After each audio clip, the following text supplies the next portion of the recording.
अस्सलाम वालेकुम जी, welcome back to my channel. मैं हूँ रोज़ीना और आप देख रहे हैं दी रोज़ीना किचन, जहाँ हर रोज़ बनती है मोहब्बत से भरी, जायकेदार और दिल को छू लेने वाली रेसिपीज़। तो जो लोग करेले नहीं खाते, अगर आज की रेसिपी से आपने बना लिए तो यकीन करें वो मांग मांग कर खाएंगे और आपसे फरमाइश किया करेंगे कि आप करेले की वही रेसिपी बनाएं।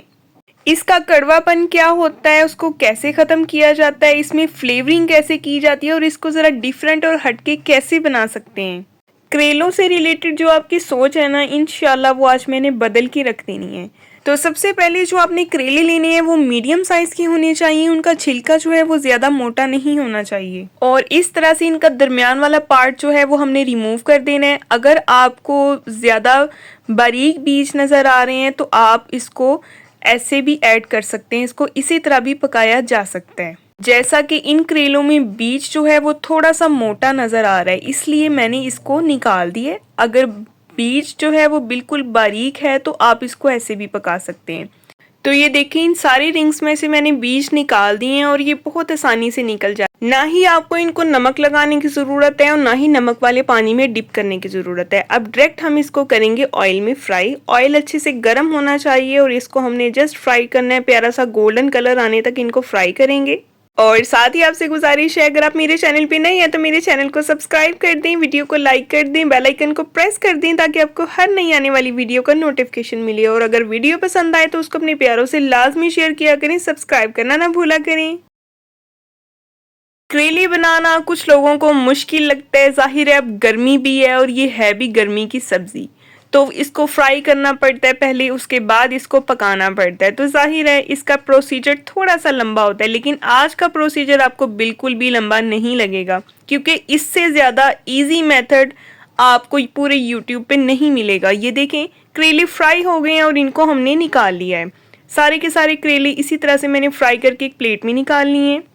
और एक कढ़ाई में हमने ले लेना है कुकिंग ऑयल और इसमें मैंने शामिल कर दिए मोटा मोटा सा कटा हुआ प्याज। प्याज को हमने मोटा मोटा काटना है, ठीक है, जैसे बिल्कुल आपको नजर आ रहा है। करेलों को फ्राई करने के बाद ये वाला प्रोसेस जो है ये सिर्फ 3 से 4 मिनट का है, इससे ज़्यादा आपको टाइम नहीं लगेगा। तो साथ ही जैसे ही ये ब्राउन हो जाएगा प्याज, तो हमने इसमें शामिल कर देने हैं मोटे मोटे से खूबसूरत से प्यारे से कटे हुए टमाटर। टमाटर जो है वो रेड कलर के होने चाहिए और ये देखें, इसको अच्छे से हमने मिक्स कर देना है। और टमाटर भी हमने मोटे मोटे काटने हैं, बारीक नहीं काटने। टमाटरों को जस्ट हमने 30 सेकंड पकाना है। जैसे ही ये सॉफ्ट हो जाए तो हमने इसमें कुछ स्पाइसेस ऐड कर देने हैं। इसमें जाएगा जी 1 टीस्पून नमक या हस्बे ज़रूरत, 1 टीस्पून जाएगा इसमें सुरख मिर्च पाउडर और हाफ टी स्पून जाएगा हल्दी पाउडर। इसके अलावा हमने इसमें कोई मसाले नहीं डालने क्योंकि ये जो सब्ज़ी है ना, इसका अपना ही टेस्ट होता है, अपना ही जायका होता है। लोग क्या करते हैं, इसमें ज़ीरा, इसमें सूखा धनिया, इसमें खड़े मसाले डाल के, सारा कुछ डाल के तो इसका टेस्ट ही ख़राब कर देते हैं। सब्ज़ी का टेस्ट मर जाता है, सिर्फ मसालों का टेस्ट रह जाता है। और अब मैंने इसमें शामिल कर दिए हरी मिर्चें और लहसुन अदरक का पेस्ट का इस्तेमाल हमने इसमें नहीं करना, लहसुन अदरक नहीं डालना, ठीक है। और ये जो करेले फ्राई करके रखे थे वो करेले हम इसमें शामिल कर देंगे और इनको फ़ौरन से मिक्स करेंगे। अगर आप इस तरीके से एक बार इस रेसिपी को ट्राई करेंगे ना तो यकीन करें कि आप खुश हो जाएंगे माशाल्लाह।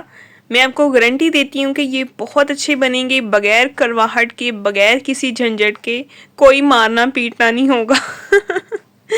तो ये देखिए आपके सामने है माशाल्लाह। इसको दम पे हमने रखा था 5 मिनट के लिए और 5 मिनट के बाद हमारे करेले जो हैं वो बिल्कुल रेडी हो गए हैं, तैयार हैं।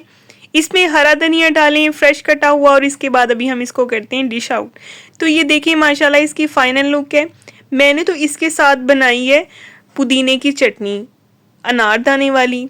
यकीन करें उसने इसके टेस्ट को ना नेक्स्ट लेवल का कर दिया। इतना मज़ा आया खा के कि मैं आपको क्या बताऊं।